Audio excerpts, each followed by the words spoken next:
Yeah, thank you. And let me welcome John Breen, M0XZL. Gosh, that must be difficult on CW, John, I don't know. From MK Raynet to talk to us about Raynet this evening and the MK group on Raynet. What I'll do, John, is I'll pass across to you screen sharing, and you should now be able to share the screen with us and present your talk. So John, very welcome to the MCARS Club. Thank you very much. I've been meaning to make some sort of contact with the club for quite some time, but unfortunately I normally have a meeting on a Monday night, so I've not been able to find a way around that yet. So it's good to have an excuse to talk to you. I will share my screen and hope that it shares the right one. It seems to have a bit of a mind of its own sometimes. Are you all seeing a full screen? Yep, looking Yes. good. Excellent. Sometimes I get the construction one up. So I've prepared some slides. I'm going to try to whip through moderately quickly. I could speak for days probably, but you'll quickly get bored with that. So I'll try to skip through and try to mention what I think are kind of main points, but by all means, please do ask questions at the end, or if I've been particularly unclear, just butt in and we'll see if we can clear it up at the same time.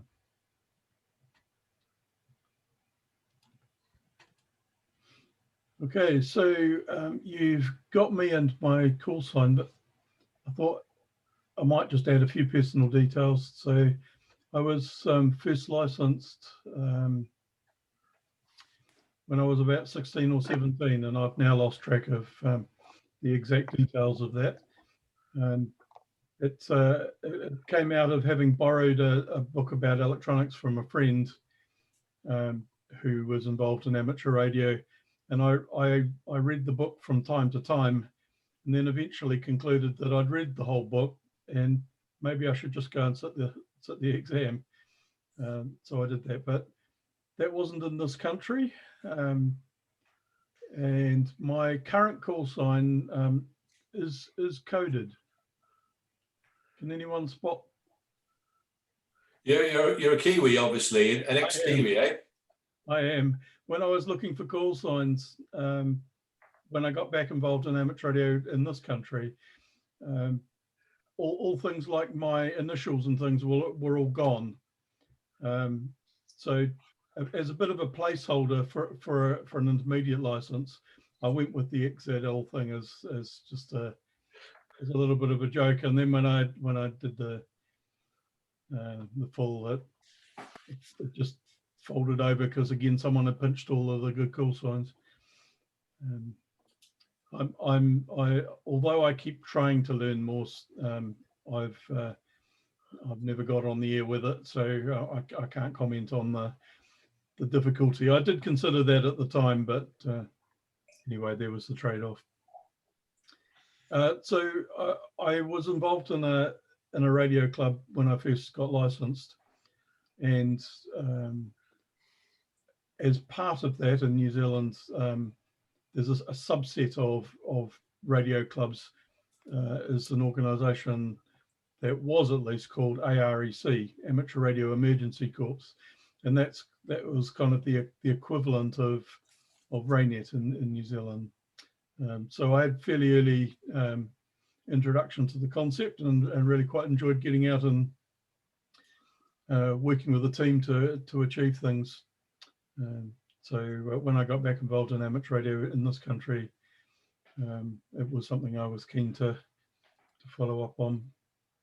So looking at Raynet, our primary purpose is to provide communication support in times of emergency or disaster. I say communication support because we're never going to be the only means of communication, but obviously we provide resilience or alternative mechanisms or increased capacity, etc. So that's the official sort of thing about emergencies and disasters. In practice, that quite often extends to operations where organisations are operating beyond their normal capacity. It's not technically an emergency, and at the outset they haven't made a disaster of it yet, but they're operating beyond their normal capacity, and therefore, you know, supplementing capacity is one of the things we do. So we join in there, and we're involved in quite a lot of community events, sporting things, and what have you. Talk a little bit more detail about that later. But we one of the reasons for being involved in those is it provides us an opportunity for training. So we practice setting up in various different configurations to achieve different needs, so that we're used to it when someone comes along and says, oh, we suddenly need a particular sort of support. And we've got some practice at working together and putting together operations. This list is of user services, people who can call us out. You will be intimately aware of this list, of course, because you've memorized your license document. And so this is the official user services list. And so it doesn't just apply to Raynet, it applies to all amateurs. That if engaged by one of these organisations, you can, for instance, pass third-party traffic, which you can't normally do under your radio license. But if it's at the request of one of these organisations, we have a few additional dispensations, which actually means even being able to hand them the microphone on occasion, although for obvious reasons we're always a little bit guarded about that one. So what's Raynet? Amateur radio operators have always been inclined to be helpful. And so, for instance, things like American floods. I don't mean recent ones. I mean some time ago. Obviously, the Americans haven't stopped having floods, but flooding seems to be a common theme across most countries. That has cause to bring people together to solve problems, and so there was some American attempts to help out, prompted by flooding, before things got organised. And I guess you're probably all quite aware that during the World War II, ham radio operators were asked to participate in various roles, including the voluntary interceptors. And of course,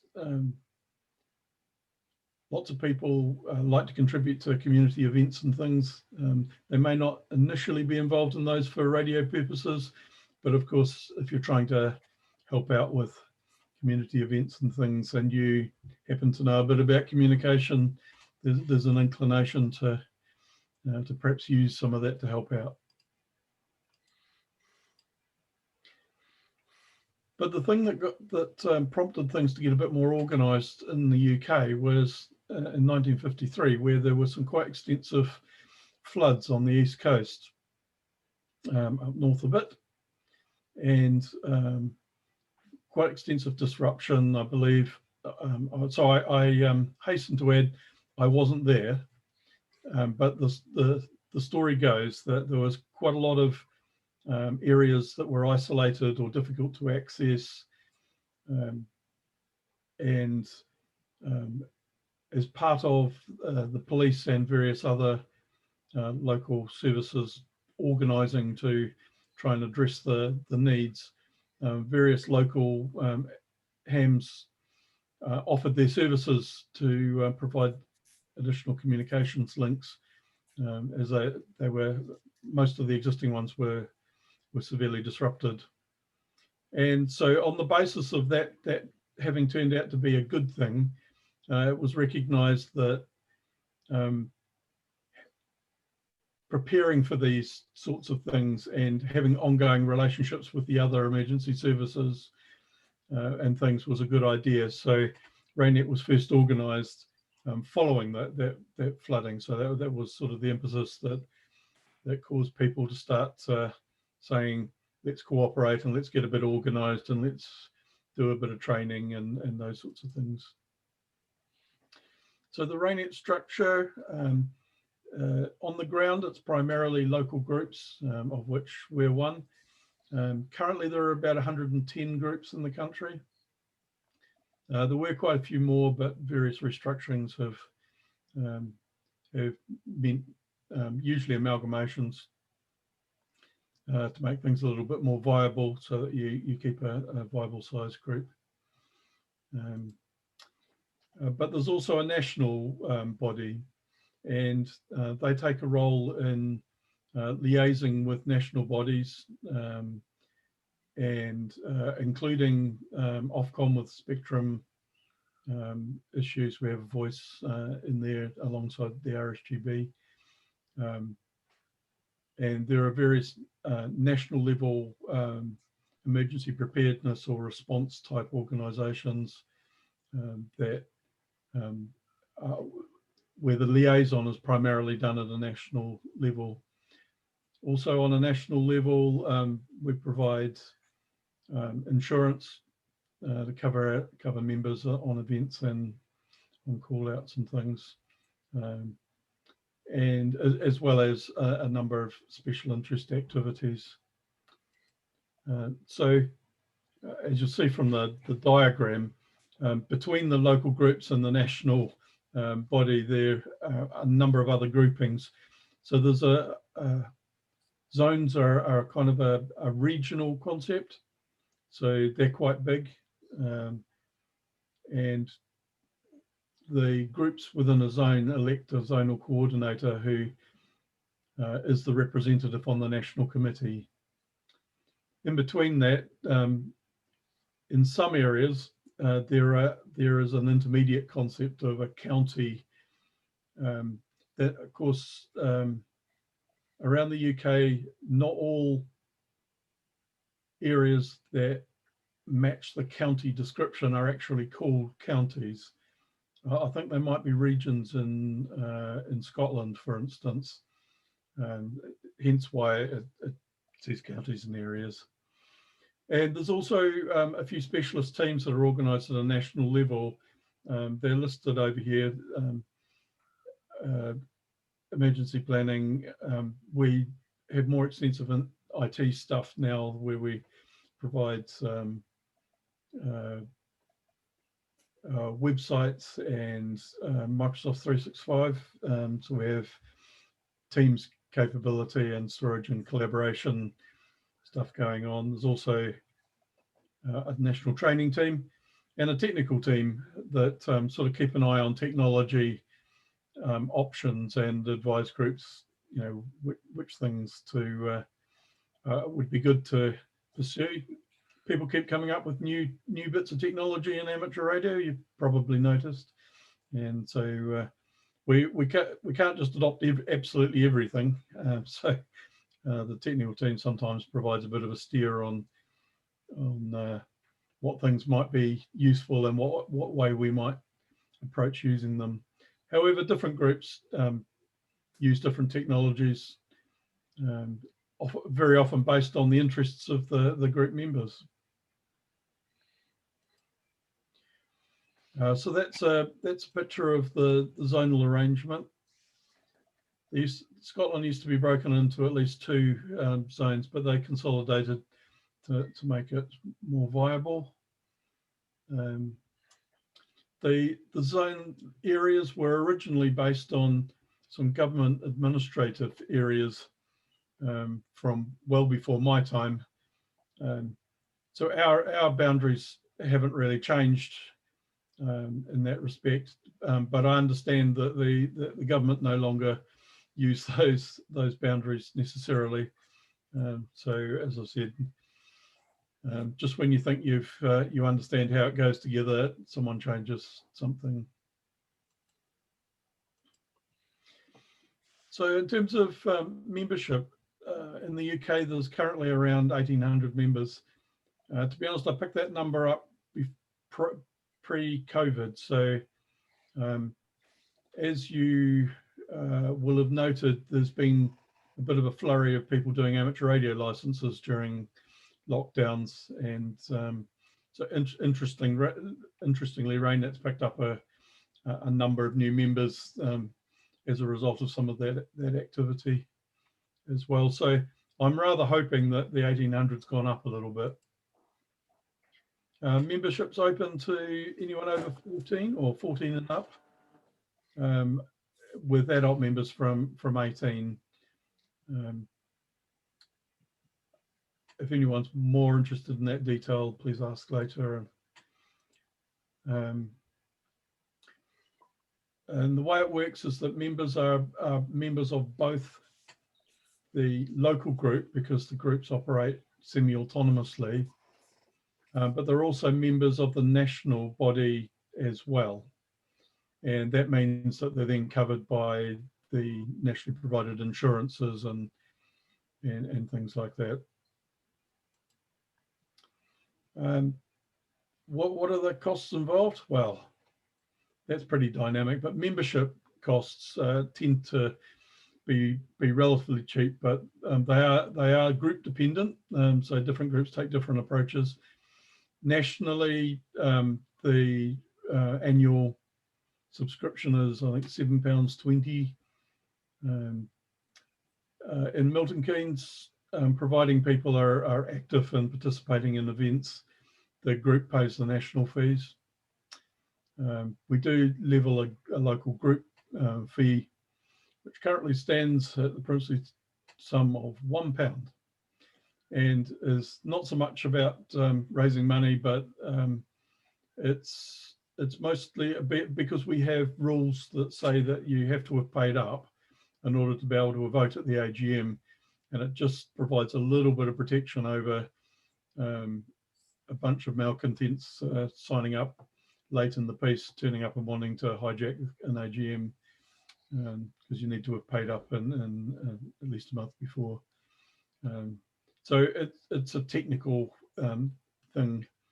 There obviously are other costs, because often there's things like equipment and travel to events and those sorts of things. And by and large, people bear those costs themselves. Having said that, we're not about creating difficulties for anyone. So we would reimburse things like travel costs and things if anyone was in a position where they needed to do that in order to be able to participate.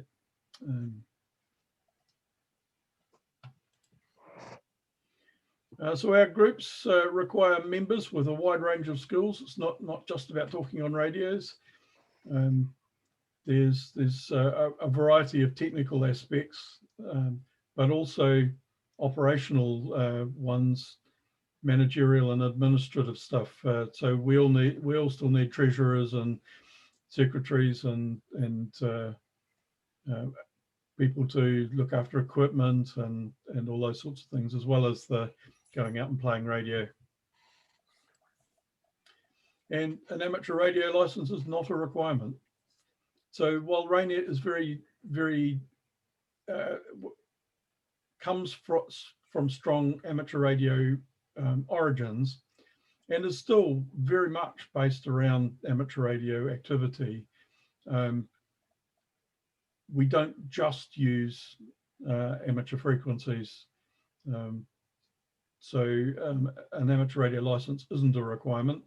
Obviously, we do encourage people to, but we have had quite a few people join our group because they're coming along with partners, or just because they're interested in what Raynet does, and we've been able to encourage them then to go on to do amateur radio licenses.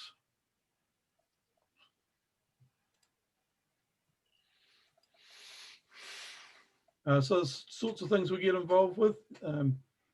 Emergencies and operations, and not so many emergencies,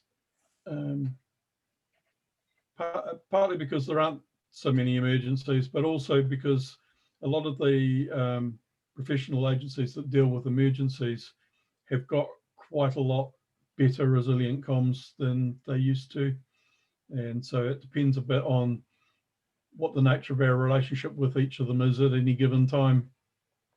And to be honest, that varies. So for instance, at one point we used to have some quite positive contacts in the police. Unfortunately, they are in the habit of periodically reorganizing.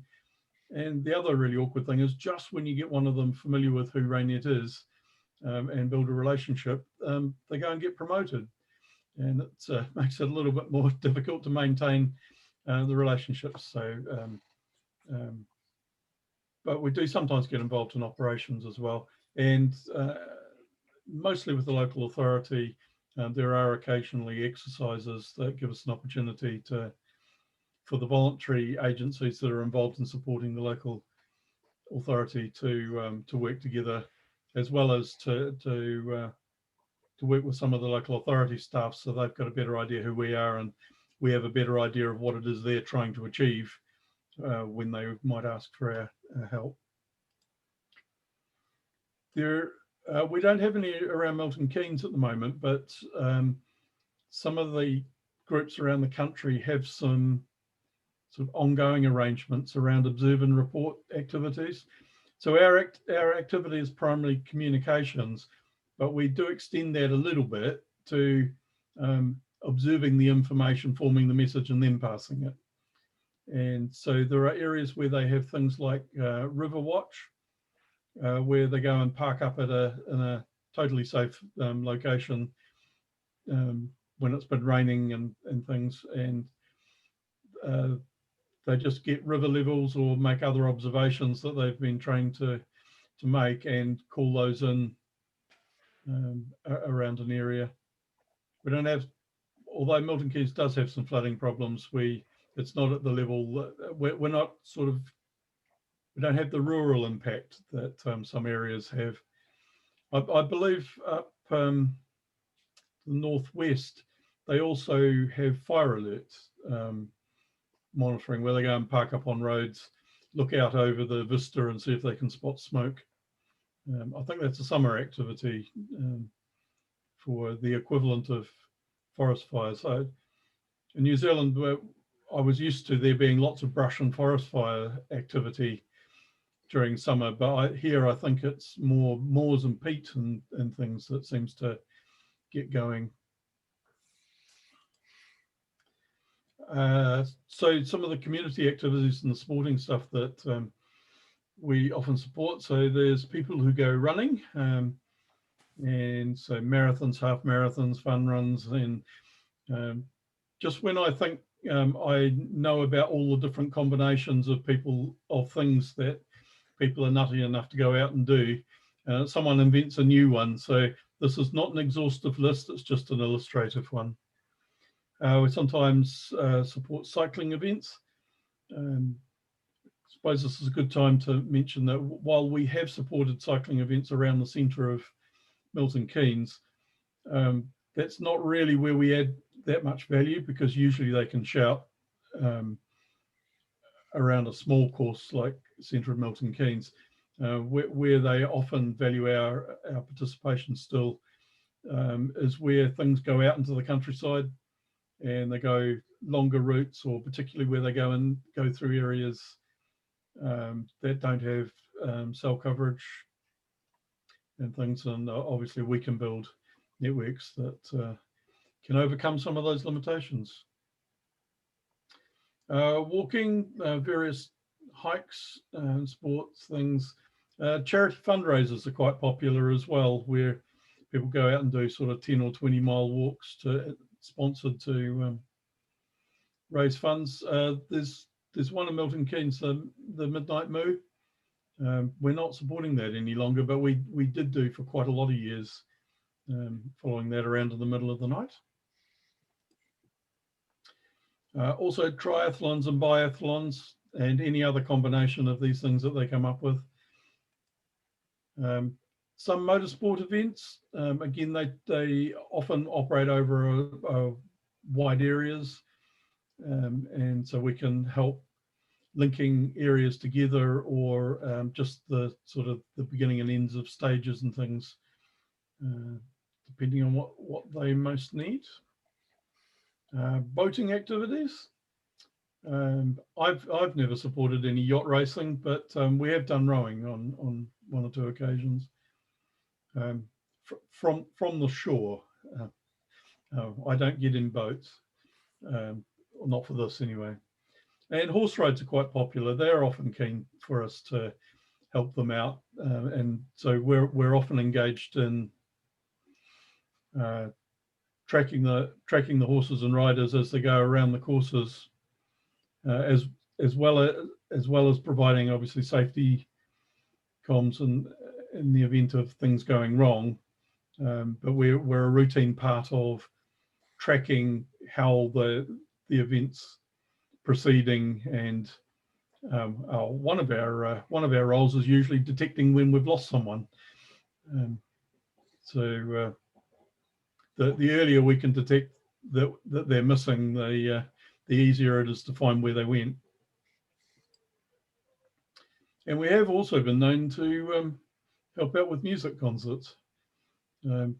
We never really get to listen to the music, but locally we've supported the council during some music concerts at the National Bowl,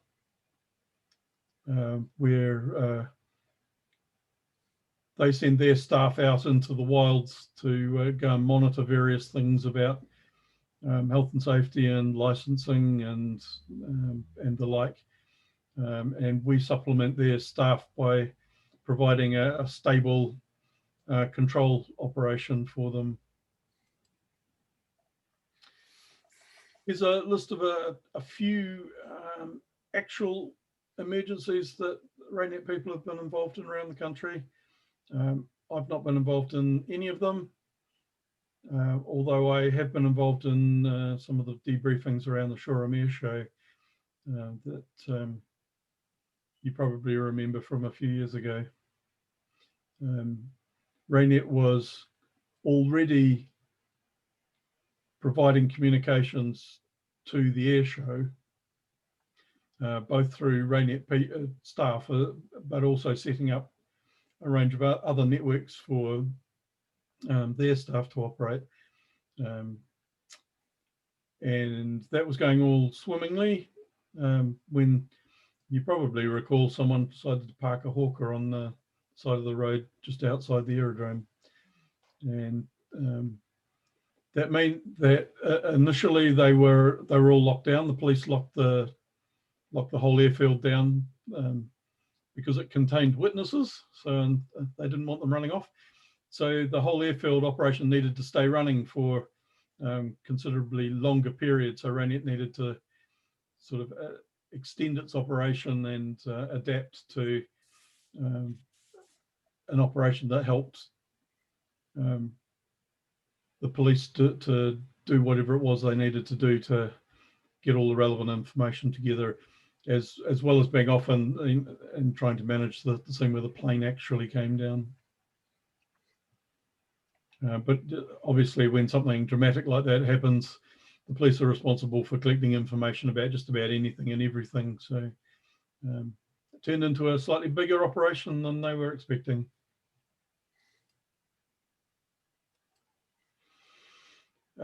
So for a few technical details that might be of interest, we do in theory use HF occasionally, and there are nominated frequencies on 80 meters and 40 meters for coordination within the country in times of emergency. But to be honest, I'm not aware that we've ever had an emergency that required national coordination on HF, but there is an HF team nationally who keep an eye on aspects of HF that might be useful to Raynet groups, including some of the digi modes and things. but it's not normally part of our regular activities. 10 meters, we do use from time to time. There are no designated frequencies in the 10 meter allocation. One of the reasons it gets used is because of the availability of quad band radios that have 10 meters on them. So it just means if you need another band to separate things out, 10 meters is a possibility, but not used very often. 6 meters, likewise, that there are some designated frequencies on the 6 meter band. Because it's a little bit vague and prone to issues with rain, it's not always used for standard operation, but it has been used quite a few times to provide an engineering channel, so that people, links to TTU sites and people going out to fix problems can have a separate channel. 4 meters hasn't been used very much, but we have sometimes used it as an extra band, and in particular to run APRS when we want to use 270 for voice channels, and want to keep the APRS separate, and including where we want the APRS net to be private, and not including all of the stuff that you get from the internet. We have used 4 meter frequencies for that.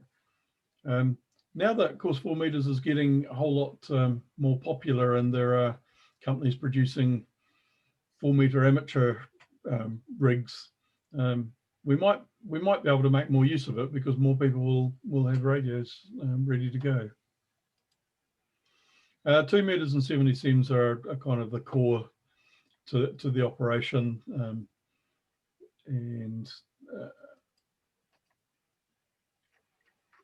not particularly amateur allocations, although you can. Some groups have experimented with mesh networks to provide sort of higher rate data networks. We have played, or are playing a little bit with that locally. We've not done anything very extensive with it, but we have used it live on an event, so it's certainly got a place. And if you don't have a bit of a play with something, you don't know what its limitations are and things. So we've been exploring that a little bit as well. So that's the usual suspects in terms of frequencies on the amateur bands. That's not to say that on occasion other options don't get used, but they tend to be related to specific needs and where there are members who have particular interests and therefore equipment for those things. Obviously, you'll be aware that the need for data, and in particularly higher speed data, is becoming much more prevalent, and so people are looking into various of the options for providing that. But we don't just use amateur frequencies, partly because there are other agencies that we need to work with and liaise with, and also because there are things that we can do with our own members that don't have amateur radio licenses, that get them out and using radios and more interested in doing licenses. So we do use PMR 446 a bit. We mostly don't use it ourselves per se. We're more tend to perhaps loan some 446 radios to the organisers so that they can marshal the car park or something along those lines. We have used them operationally in the past. Nationally, Raynet holds a BRS license, Business Radio Simple, and it's a bit like 446, but with more power, but also frequencies, shared frequencies, VHF low band and high band and UHF, only a few frequencies, but and that was originally started because other agencies like St John and Red Cross and what have you also had those licenses. So on events, if you wanted to liaise with them, having radios with those frequencies on was a good thing. We also use PMR frequencies from time to time. We've got a supplier's license. And so if we need to provide radios to organisers or medical providers that are going to be roving around, we will often do it through that mechanism.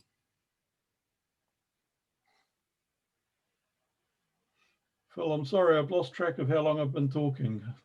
Well, it's 8:10 now, just after 8:10. So we've been going about 35 minutes or so. So I've got another 10 or so? About 10, another 10 or so, yeah. And that's probably about right. Good, good. Sorry, because of the way I shared my screen, I now can't see the counter on PowerPoint. So just very quickly, mostly members have their own equipment, and they often, of course, will prefer that, because getting out and playing with your own equipment is partly what it's all about. However, groups usually have some equipment, either in case individuals don't have the relevant equipment for a particular event, or because there are some sorts of equipment that are bigger or more expensive or whatever, and they're easier for a group to sort of hold and provide. Bigger masts and generators, and some groups have got vehicles that they use as control centers. We've got a very small trailer and a gazebo. We've got a gazebo, so as long as the wind doesn't get up too much, we're usually okay.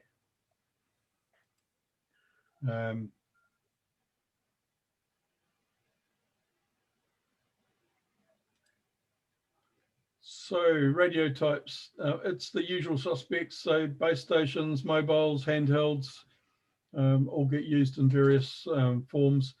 We also quite often use repeaters, both in-band and cross-band repeaters.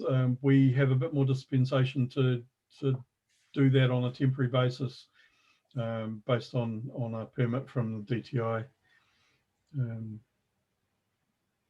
And of course we use digibeaters when APRS is on the cards.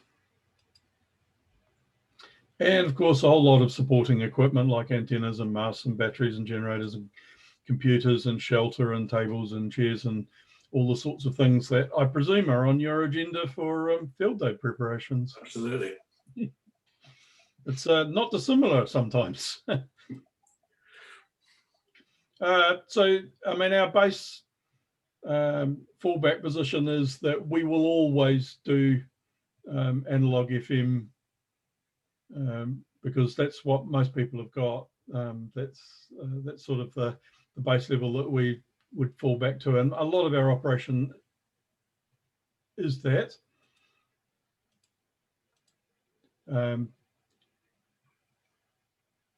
SSB, particularly with digimodes, has been used on occasion, not by our group, I have to say, but it's always in the back of the mind that depending on what you're trying to do, that certainly is a viable option for some circumstances. APRS I've already mentioned a few times.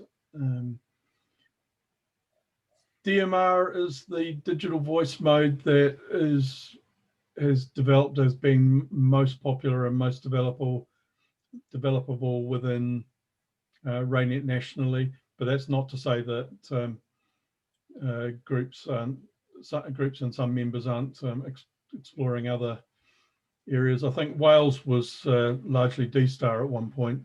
I think partly because the Raynet members were also the repeater keepers in the area, and so there was a fair bit of investment had already gone in around D-Star, so they were using that for Raynet. So we try to use whatever's appropriate for a given task, and keeping people interested is also quite important. So sometimes trying out a different mode, obviously having not trying it out for the first time, we have to know that we can reliably use it, but and of course mesh networks and various other forms of data networks, particularly those using RF of some shape or form. Of course, in all of this, there's various rules and guidance that we follow, and so we've always got health and safety concerns in mind. Obviously, for good reasons, because we want to stay healthy and safe.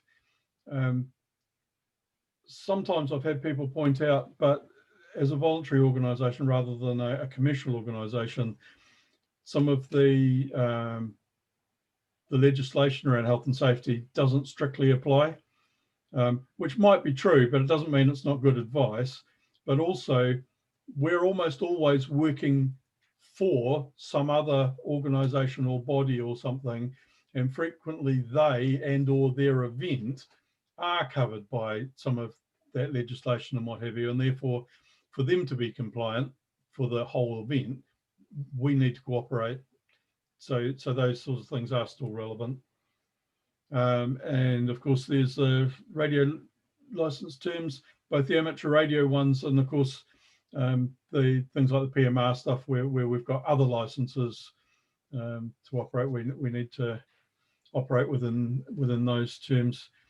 And personally, I have to keep reminding myself there's the things that I can do under the PMR terms that I can't necessarily do on the amateur bands, but there's things that I can do with amateur frequencies that I can't do on PMR, and I have to try and remember which one's which, so I don't commit to an engineering design that's not legal. So we also have a range of guidelines.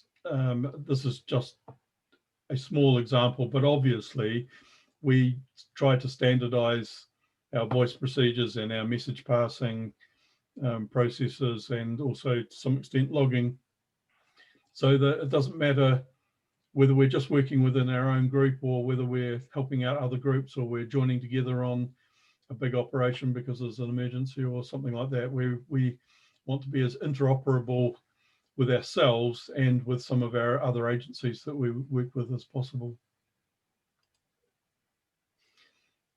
So that's me. I'm happy to expand on anything if you've got questions, and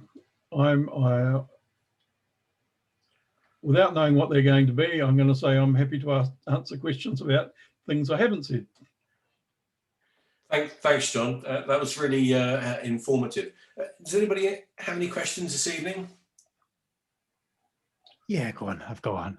So I'm very much sitting on the front end of technology. So I'd be very much a mesh networking, VoIP, setting everything up and using voice as a support to it kind of person. And I'm just kind of curious what direction you see Raynet going over the next 5-10 years. Yeah, that's interesting. We have some views. One of the problems is we really need to be keyed into what our users need, and so where we go should need to be about addressing the needs of our users as much as possible. And so one of the challenges with that is often they don't know,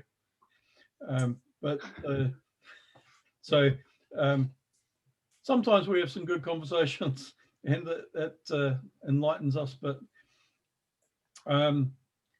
so I think that the whole sort of data thing, in particular high-speed data, is definitely going to be a feature one way or another in many areas, including ours. We've not got to grips with it particularly, but we definitely need to gain more knowledge and experience. But as you probably quite quickly pick, there's two aspects to it. One is the providing the data transport in an appropriate form, and then there's what services do you run on that. Yeah.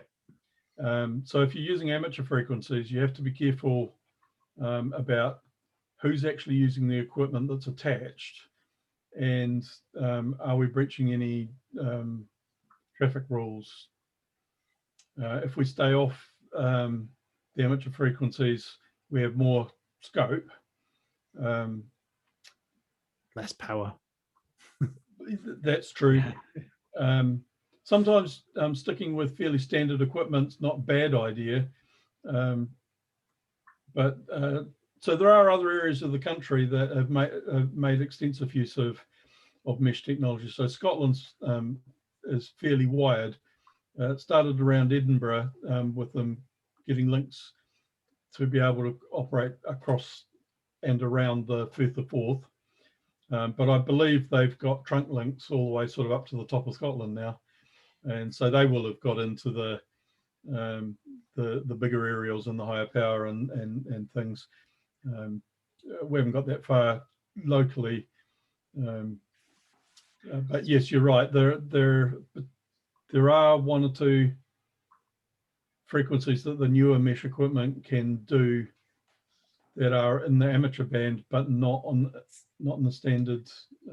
In which case, they are much less noisy. There's much less other traffic on those frequencies, and of course, we can whack the power up a bit more. Yeah.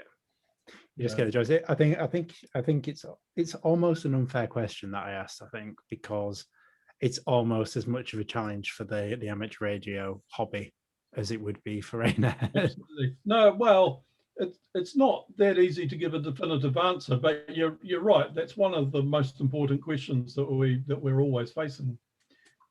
So we also need to think about understanding what services we can run. So I mean, things that we have done are things like anything that you can sort of do with a web server. You can run VoIP phones over the connections. I've got some specific tracking software that I've used on some events, and that can run over a mesh network to extend the range to various points. So we need to learn about the data carrier stuff, but we also need to learn about all the sort of the applications that sit on top, and how do you configure them, how do you use them, how do you interest the users in using them, because sometimes it means you're having to use a product that's very similar to something they use, but it's got a slightly different user interface, and therefore so Less interested. we've thought about some WinLink type stuff, and while we could in theory train our own members to use that, it might just be a step too far to ask user services or event people to suddenly sit in front of it.